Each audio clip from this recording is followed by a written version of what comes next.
तो आज मैं आपको एक अनोखी रहस्यमय कहानी सुनाऊंगा। अगर आप चैनल पर नए हैं तो अभी सब्सक्राइब कर ले तथा कहानी पूरा देखे। अंत में एक अनोखा रहस्य छुपा है। धन्यवाद। तो सुनिए। कैलाश के हिमशिखरों से दूर धरती पर एक ऐसा युग था जब मनुष्य ने प्रकृति और उसके संतुलन को भूलना शुरू कर दिया था। जंगलों को काटा जा रहा था और नदियों को दूषित किया जा रहा था, जिससे सृष्टि में एक अजीब सी उष्णता और असंतुलन व्याप्त हो गया था। यह असंतुलन केवल पर्यावरण तक सीमित नहीं था, बल्कि मनुष्यों के मन में भी अधीरता और असंतोष भर गया था। एक छोटे से गांव में, जहां अब केवल सूखी और बंजर जमीन बची थी, अविरल नाम का एक युवक रहता था। अविरल शिव का भक्त तो था, पर उसका मन हमेशा क्यों और कैसे के सवालों से भरा रहता था।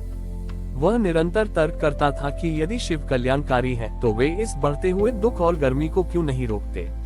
वह केवल शक्ति में शिव को देखता था, उनकी दया और संतुलन में नहीं। एक दिन अविरल ने संकल्प लिया कि वह तब तक अन्न जल ग्रहण नहीं करेगा जब तक शिव उसे सृष्टि के संतुलन का रहस्य नहीं समझा देते।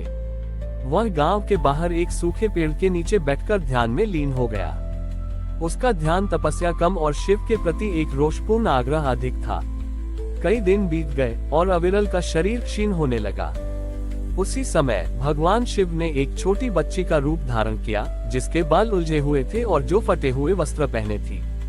उस बच्ची के हाथ में एक छोटा सा सूखा पौधा था। वह अविरल के पास आए और उसके सामने बैठ गई। अविरल ने आंखें खोली और उसे देखा। वह बच्ची निर्भय होकर बोली, हे तपस्वी, तुम इतने दुखी क्यों हो?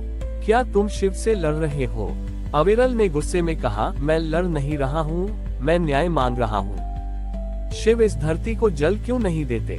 इस गर्मी से सभी प्राणी मर रहे हैं, उनकी शक्ति कहाँ है? बच्ची ने अपने हाथ का सूखा पौधा दिखाया और कहा, देखो, ये पौधा सूख गया है। क्या तुम इसे तुरंत हरा भरा कर सकते हो? अविरल ने उपहास किया, मैं मनुष्य हूँ, मैं एक सूखे पौधे को तुरंत कैसे हरा कर सकता हूँ? इसके लिए जल, मिट्टी और समय चाहिए।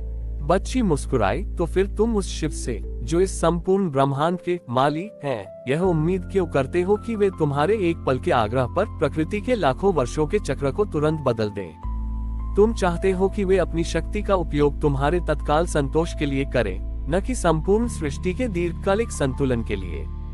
अविरल अचंभित रह गया। बच्ची ने आगे कहा, शिव शक्ति है, ये सत्य है, पर वे प्रकृति के धैर्य भी हैं। उन्होंने गंगा को जटाओं में इसलिए नहीं छिपाया कि वे जल देना नहीं चाहते थे, बल्कि छोटी ही इसलिए कि यदि सारा जल एक साथ धरती पर आ जाता तो वह विनाश कर देता। शिव का कार्य नियंत्रण है, अराजकता नहीं। हर बारिश का एक समय होता है, हर बीज के अंकुरित होने का एक चक्र होता है। तुम्हारा असंतोष और अधीरता ही इस गर्मी का वास्तविक कारण है। इतना कहकर बच्ची ने अपना सूखा पौधा उसी बंजर जमीन में गाड़ दिया। उसने पास के एक पत्थर से कुछ पानी निकाला और उस पौधे को दिया। वो पत्थर दरअसल एक छोटा सा चंद्रकांत मणि था, जिसे शिव ने उस बच्ची के रूप में धारण किया था। जैसे ही चंद्रकांत मणि का शीतल जल उस सूखी मिट्टी पर गिरा, वहां तुरंत हरियाली छा गई और बच्ची का रूप बदलकर वहां स्वयं जटाधारी चंद्रमा और गंगा को धारण किए हुए महादेव प्रकट हो गए। अविरल तुरंत उनके चरणों में गिर गया। शिव ने उसे उठाया और कहा, अविरल, मैं अदृश्य होकर हर क्षण कर्म करता हूँ। मैंने तुम्हें असंतुलन के बीच भी धैर्य का पाठ पढ़ाने के लिए ये लीला रची। अब तुम जाओ और संसार में केवल चमत्कार मत ढूंढो, बल्कि धैर्य के साथ अपना कर्म करो। जब तुम धैर्य से कर्म करोगे तभी तुम्हें दिखेगा कि मैं शक्ति में भी हूँ और शांति में भी। अविरल का सारा तर्क समाप्त हो गया। वह समझ गया कि शिव का कल्याणकारी होना किसी तत्काल चमत्कार पर निर्भर नहीं करता, बल्कि सृष्टि के धीमे धैर्यपूर्ण संतुलन को बनाए रखने में है, जिसके लिए मनुष्यों को भी अधीरता का त्याग करना होगा। अविरल उस दिन से केवल धैर्य और निस्वार्थ कर्म में लीन हो गया। जब भगवान शिव अंतर्ध्यान हुए तो अविरल ने उस स्थान को देखा जहां बच्ची शिव ने सूखा पौधा लगाया था। चंद्रकांत मणि के शीतल जल के कारण वहां एक छोटा सा चमकीला सफेद पुष्प खिल उठा था। ये पुष्प उस बंजर भूमि पर एक आशा का प्रतीक था। अविरल अब केवल तर्क करने वाला युवक नहीं रहा था, उसके भीतर अब धैर्य और निष्काम कर्म का भाव आ चुका था। उसने समझा कि शिव ने उसे शक्ति नहीं बल्कि जिम्मेदारी दी है। उसने उस पुष्प को हाथ लगाया। वह न तो तोड़ा और न ही उसकी पूजा की। उसने गांव वापस जाकर लोगों को अपनी बात समझानी चाहिए, पर उसे याद आया कि लोग ओआ के मन में अभी भी अधीरता और निराशा भरी है, वे तुरंत उसकी बात नहीं मानेंगे। अविरल ने मौन रहकर कार्य करने का निश्चय किया। उसने सबसे पहले गांव की प्राचीन जलधारा के मार्ग की तलाश शुरू की, जो वर्षों पहले मिट्टी और कचरे से अवरुद्ध हो गई थी। वह जानता था कि शिव ने जल का त्याग नहीं किया है, बल्कि मनुष्य ने अपने स्वार्थ के कारण जल के मार्ग को रोक दिया है। गांव वालों ने उसे देखा। वे अब भी उसे सनकी मानते थे। वे पूछते, क्या फायदा? इस तपस्या से गर्मी कम हुई? क्या शिव ने बारिश दी? अविरल किसी को कोई जवाब नहीं देता था। वह अपनी कुदाल उठाता और तपती धूप में अकेले ही रुकावटों को हटाने का काम शुरू कर देता। उसका श्रम किसी चमत्कार की उम्मीद में नहीं था, बल्कि संतुलन बहाल करने के धैर्यपूर्ण कर्म में था।